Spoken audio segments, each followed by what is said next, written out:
હનુમાન બાપાના દર્શન કરવા સાળંગપુર. અત્યારે આપણે આરતી કરવાની છે 5:30 વાગ્યાની, એટલે અત્યારે 5:30 થવા આવ્યા.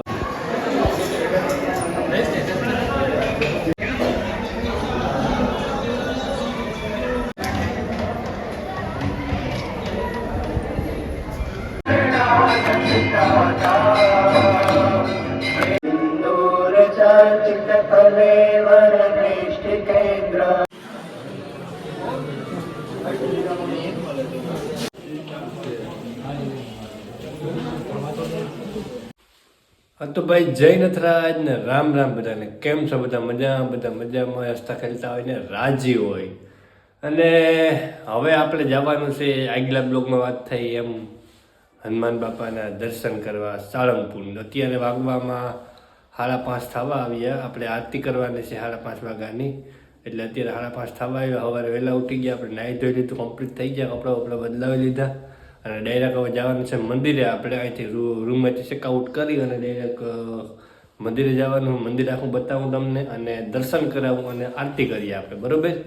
તો મોડું નથી કરવું, ભલે આપણે મંદિરે પૂગીએ, બધું જોઈએ. પ્રતાપભાઈ પણ ત્યાં થાય છે અને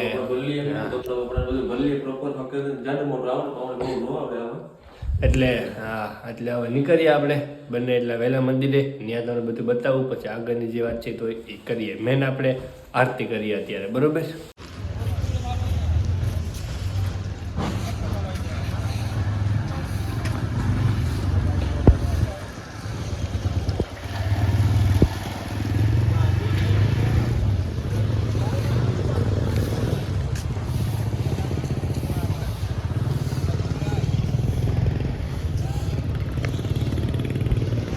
હાલો ભાઈ, આપણે અંદર પૂગી આવ્યા અને હવે તમને બતાવવાનું શરૂ કરું મંદિર અને પછી આરતી તાણે જઈએ, બરાબર? આપણે તો બતાવું મંદિર, જોઈ લ્યો, દર્શન કરી લ્યો, બરાબર?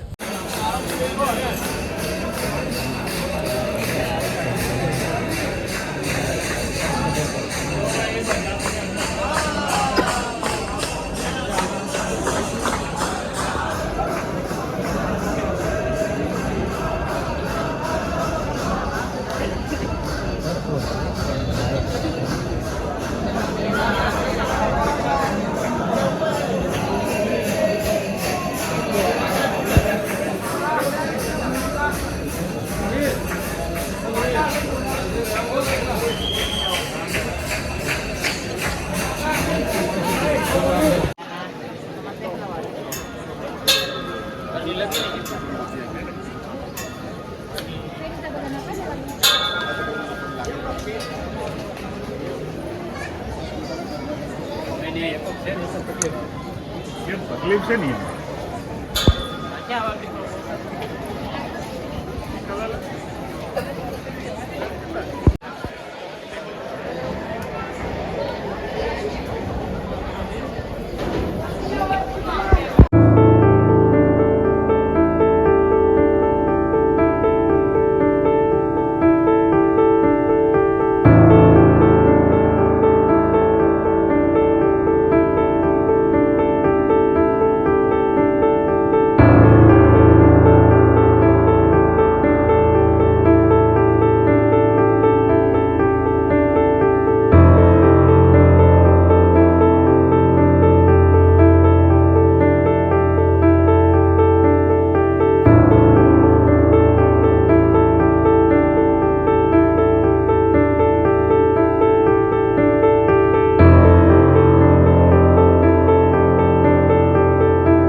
महाराज श्री कष्टभंजन देवनी जय नीति प्रवीण निगमागम शास्त्र बोधे राजाधिराज रघुनायक मंत्री वर्य सिंदूर चर्चित कलेवर निष्ठ केंद्र श्री राम दूत हनुमन हर संकटम में सीता विनीत जरभूतम भूरि कष्ट उत्सारणे कथ सहाय गात्र पौड नीतयातु पति आटक राजधानी श्री राम दूत हनुमन हर संकटम में दुर्वाय रावण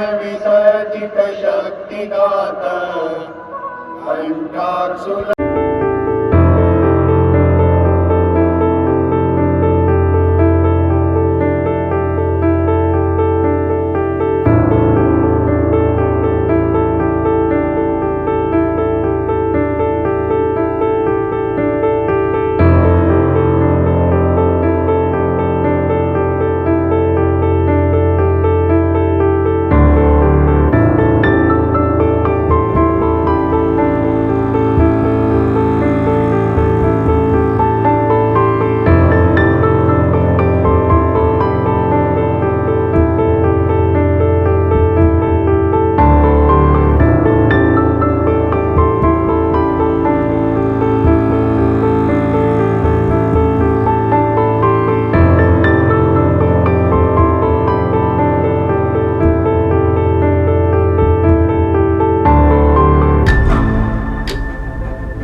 ફાઇનલી આરતી કરી હનુમાન બાપાને ફૂલ પૈગે લાગી લીધું, તમારા બધાય હાટાનું મેં લાગી લીધું, બધાય માટે આશીર્વાદ લઈ લીધા, એટલે બધા રાજી ખુશીમાં રહે, હસતા રહેજો અને રાજી રહેજો.